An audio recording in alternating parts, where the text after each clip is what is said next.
Anyone here like sports? Playing sports, being on a sports team? I'm seeing a lot of hands. Say some sports out loud right now. Let me hear some sports. Basketball, football, what else? Soccer, volleyball, I know. Hockey, you skate. I cannot skate to save my life. Real good, real good. And you know what I noticed? She used a certain word. It started with an R, ended with resilience, rhymes with resilience. Huh? Resilience. She used that word. That's what we're talking about today. Now, what do those words say up there? Never give up. What? Never give up. Sound like a whistle. I like that. So, one of my favorite things about sports, though, are the stories that we get to hear sometimes. Like that story right there was inspirational because she could have given up right there, but she kept on running. And even she said she still had injuries along the way. Do you guys notice that? Like even then, and she still decided to keep on running. And that's what we're gonna highlight. Now I love the sports stories. Now when a gymnast lands on the difficult flip and then they win the gold medal, when the player who gets cut from the team, like almost gets cut from the team, they like score the winning goal. The Raptors winning the championship. Yeah, so you can cheer, you can clap for that. Y'all can clap for that. That's a good sports story right there. Kawhi Leonard's, then he left. When Kurt Angle won a gold medal with a broken neck, y'all don't even know about that. So yeah, he won a gold medal in amateur wrestling with a broken neck. There's a whole thing behind that. And the one thing these stories all have in common is this one word that starts with an R. And what is that word? Resilience. Very good, resilience. Now before I tell you guys what resilience means, I want to ask you guys, what do you guys think resilience means? Like what do you guys think of when you hear the word resilience? Do your hand up or? Oh, okay. Huh? Not giving up. Wow, that's a really good definition. Anyone else? Any other? Okay. Silence. How so? Silence is in the word. I like that. Silence is somewhere in the word, yeah. Believing in yourself. Ooh, believing. Okay, believing in yourself. Even if the odds are stacked against you, that's some good stuff. And like even I don't know about you guys, when I think about resilience, I think about the ability to keep on going when things get tough, not giving up, facing difficulties in life instead of running away, and like believing in yourself. Again, like Captain America when he like has that broken shield and like straps it extra tight, or like when he goes, I can do this all day. Like that's resilience when I think of it. You know, like you stick it through. And the definition of resilience is bouncing back and growing stronger after you have struggled, failed, or faced hard stuff in your life. Does that make sense? These next few weeks we're going to be talking about what resilience looks like and how we can be resilient too. Because let's be real, some of us, all of us actually, face moments in life where we need a little bit of endurance or resilience. Some of us might have a hard time with a certain math concept or like a science equation. Maybe you guys have had like your hearts broken or something you guys were really hoping for and it didn't work out, so you feel really hurt. You had a hard time finding a good friend maybe. You tried out and you guys didn't make it on a certain sports team. Maybe some of you guys have failed a test before or a quiz. That was me. I'm gonna get into that more later. Maybe some of you guys experienced the death of a loved one, or your parents decide that they don't love each other anymore. There are a bunch of hard moments in life that some of us have all experienced, at least to some degree. And no one should ever make you guys feel like the pain you guys experience from those moments don't hurt a lot, because they do. And they hurt because it matters to us, right? These things, we want to make it on that sports team, it matters to us.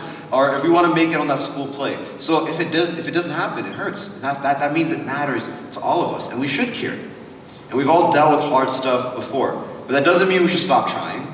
Doesn't mean we should stop showing up. Doesn't mean we should stop fighting for the things that we want to do, even if it makes us want to give up. Now, who here is like a really good student in class, like in school, like really just a good, all right, guess what? When I was in your grade, I wasn't. I was not. I remember crying in my room because I got an F on a French quiz. And my mom comforting me because, I'm not good at French. No, not good at French? All right, you know what? I appreciate that so much, Noah, that you like Noah's like, me too. Like, I feel better knowing that. But my mom had to comfort me that day when I was crying. There was a science test. It was a test. And everyone was like getting their grades back, and everyone was like talking about it back and forth. And the teacher, she like puts the paper upside down, like slides it. Like, upside down, you know, like it's not facing it. She like walks away. She did the same thing? Upside down? Oh, you got a good grade. That means it's too good. If she puts it upside down, she doesn't want to make another kid sad. But when she put it upside down for me, and then my friend, he turns around, he's like, Ebby, what did you get? And I was like, I just start crying. And he's like, why are you crying? I got a B. And I had like a D. It was low. And I remember again crying again. I had my report card for like the first half of the semester, and I got a C+ on that report card. again, I was just sobbing. I cried a lot as a kid, guys. Like I'm gonna let y'all know, I cried so much. Even I remember there was like a parent-teacher meeting my dad had to go to for me because my grade was so low. And it was one of those ones where like I think the teacher was expecting my dad, because he's like, he's a bigger guy, he's taller. So maybe she was expecting him to be like a lot more angry and harsh on me. So she was very light and now he's trying and this and that. And the moment we left that classroom, I remember distinctly him putting his hand on my head and just kind of going like, it's okay, like it's like, just keep trying. And I distinctly remember that because it sucked. And I wish I didn't have to struggle with school like that. I wish it wasn't that hard. I'm gonna be honest, was I studying as hard as I could have? No, I was not. And I felt defeated, honestly. Like, who's felt like down before, like worn down? Like anyone like, dang, like that sucks, like I can't do it. Who felt like ready to quit something? Like just, I don't know about this. And I wish I could lie to you guys and tell you that this feeling goes away eventually and life gets full of like butterflies and rainbows and all. No, but it gets hard, it stays hard. That's a part of life. And I'm glad it doesn't just end there though. I'm glad that the story doesn't end there because I want you guys to know, God didn't intend for our life to be filled with painful moments and hard times. He didn't intend for that to be the reality that we lived in. Now, that happened because of sin. The death that we see in the families, the sickness, all those things that happen because of sin. But the good news is that God promises to be with us when we experience those pains.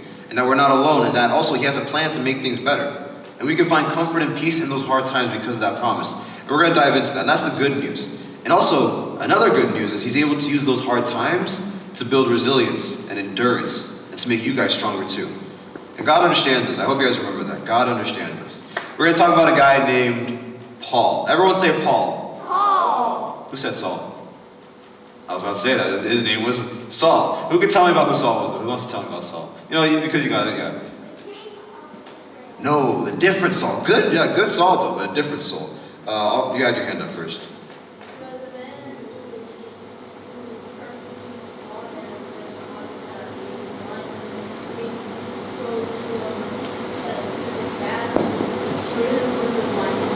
Oh, you're jumping ahead, yeah. What did Saul do that was bad though? Yeah.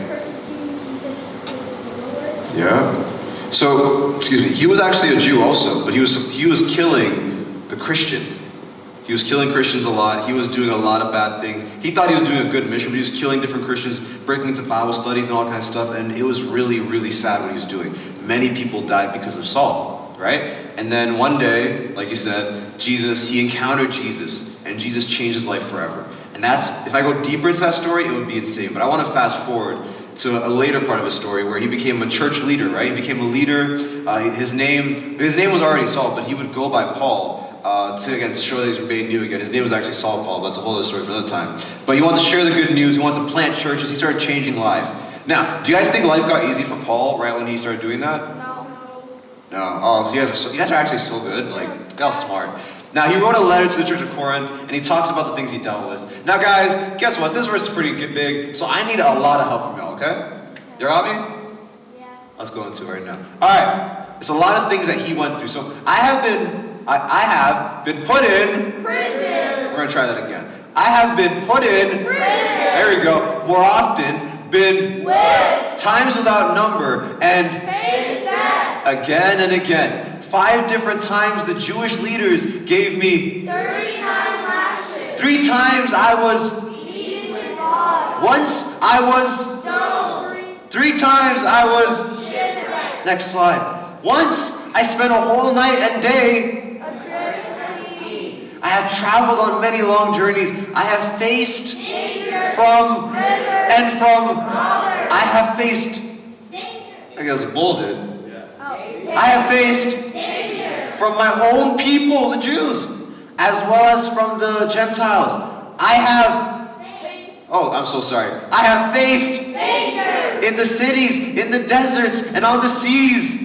And I have faced Danger. from men who claim to be believers but are not. I have worked hard and long, enduring many sleepless nights. I have been Hungry. and Thirsty. and have often gone without food. I have. Shivered in the cold. Everyone give me a shiver real quick, just without enough clothing to keep me warm. Oh my God. What are some of those things he's dealt with? Who can tell me some of the things he's dealt with, the hard times? Say them out loud, say them out loud. He was whipped. Shivering, yeah. Rods. Yeah. Imprisoned, whipped, faced death, lashes, beaten, shipwrecked, stoned, adrift at sea. By the way, stoned is when people start throwing stones at you to kill you. That's one of the most painful ways to go out. Hunger, dangers, thirst, cold, all that stuff. I'm not gonna lie to y'all, that sounds pretty intense. Now, the dude who wrote almost half of the New Testament in the Bible, which is the second half of the Bible, right? And did so many good things. Now, you guys would think that guy should have a pretty painless life, right? No. No, he had trouble at every turn that he could have. And Paul had every reason to give up. Let's be honest. If I faced one of those things on that list, I'd want to give up already. Man, like I get cold very easily. Like I would complain so quick. But Paul, he kept going. And this is what he wrote to the church of Philippi, the Philippians, right? And that's the verse we read earlier. And let's read the verse one more time for Philippians, okay? No, dear brothers and sisters, I have not achieved This. What is it? We'll get into that in a second. But I focus on this one thing, forgetting the and looking to what lies ahead. I on to reach the end of the and receive the heavenly for which God through Christ Jesus is calling. Someone always reads that afterwards. Philippians 3:13, verse 14. Now what is it that Paul's referring to? Now I'm gonna speed up a little bit here. It's it is the idea of fully knowing Jesus. Now when he was traveling to Damascus to again keep on going on his mission of killing Christians, he encountered Jesus. And Jesus changed his life forever, right? But when he encountered Jesus, he didn't know Jesus fully yet. He knew that wasn't the fullest extent of knowing Jesus, because knowing Jesus changes everything, including the way we face hard times. And without the hope that Jesus gives us, like those hard times are a lot harder than we think. And Paul, his past achievements and his goals didn't matter. How many churches he planted, all that stuff didn't matter. What mattered to him was knowing Jesus fully. But also, his second goal was making sure that all of us can know Jesus fully. No matter what we go through, Jesus can fill us up with the resilience we need to keep on going. Michael, can you get the thing for me? I need a volunteer. Who likes playing basketball? You like playing basketball? Come on up, Noah. All right, Joy, come on up also. Oh yeah. Get on up here. All right, which was the first one I was talking about? Give the first one to Joy real quick. Watch out for the coffee. Joy, you like playing basketball? Give us your best dribble routine. Go for it. You gotta hold on to it. Oh. Face the people. Face the people. Give us your best. We're playing basketball. Dribble it. Come on, dribble it. Dribble it. Do it. Basket. Oh, come on, dribble it. What's happening? What are you doing? Dribble. Wait, no, do yours. Come here. They're playing basket. Oh, you didn't the way. They're playing. Okay, my bad.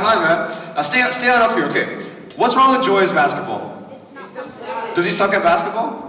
No, he's actually pretty good. I played him. He's pretty decent. But what's wrong with his ball? It's not fun. What is it not? What do you mean deflated? What is it not filled with? Air. And what's nice about Noah's basketball? Give it another dribble again. Hey. Huh? What's it filled with? Air. It's filled with air. Okay. Now, the same way that this ball is not filled with air, when it hits the ground, let it hit the ground. It doesn't come back up, right? Versus this one, when it's filled with air, it bounces back up, right? The same way that these basketballs need to be filled with air to bounce back up when it gets knocked down, we need to be filled with resilience. Oh, you get me, Andrew. You see that? We need to be filled with resilience and hope that we know that Jesus is with us and going to help us through those hard times. So bounce it again. So we know that when we get knocked down over and over again, when we face the setbacks, when we face the hard times, when we want to give up, we keep on bouncing back over and over again. You guys can take a seat. Thank you so much.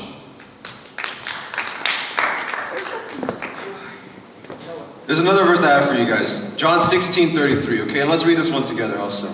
It says, I have told you these things so that in me you may have peace. In this world you will have trouble. But take heart. I have Overcome the world. We read this verse a few weeks ago.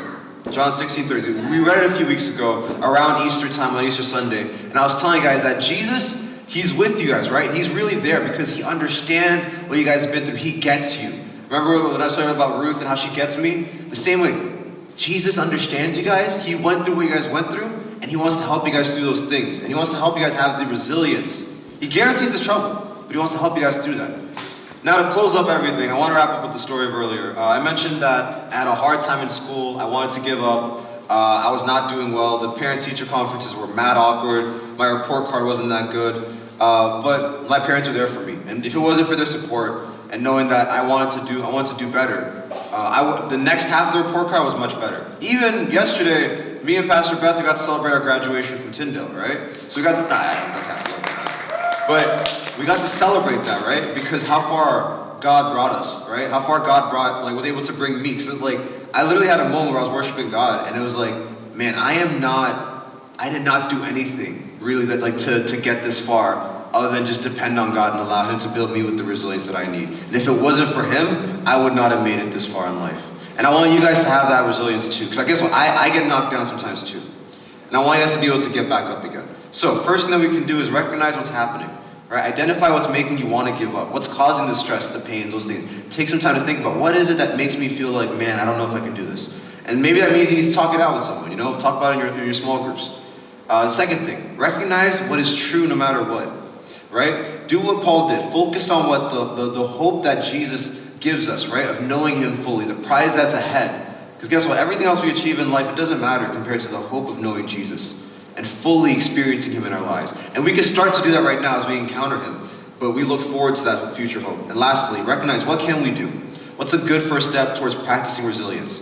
Like I said, maybe it's opening up to a leader. Maybe it's talking to a friend or a parent, or even me.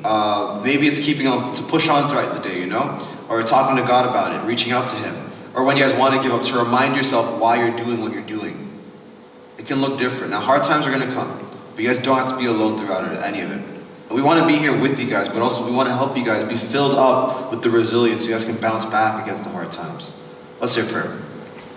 God, thank you so much for what you're doing here in this time, God, for even the fact that these students, they already know most of this lesson right now. They already see the fact that you are there with them. They already know the fact that hard times are going to come. They're aware of it.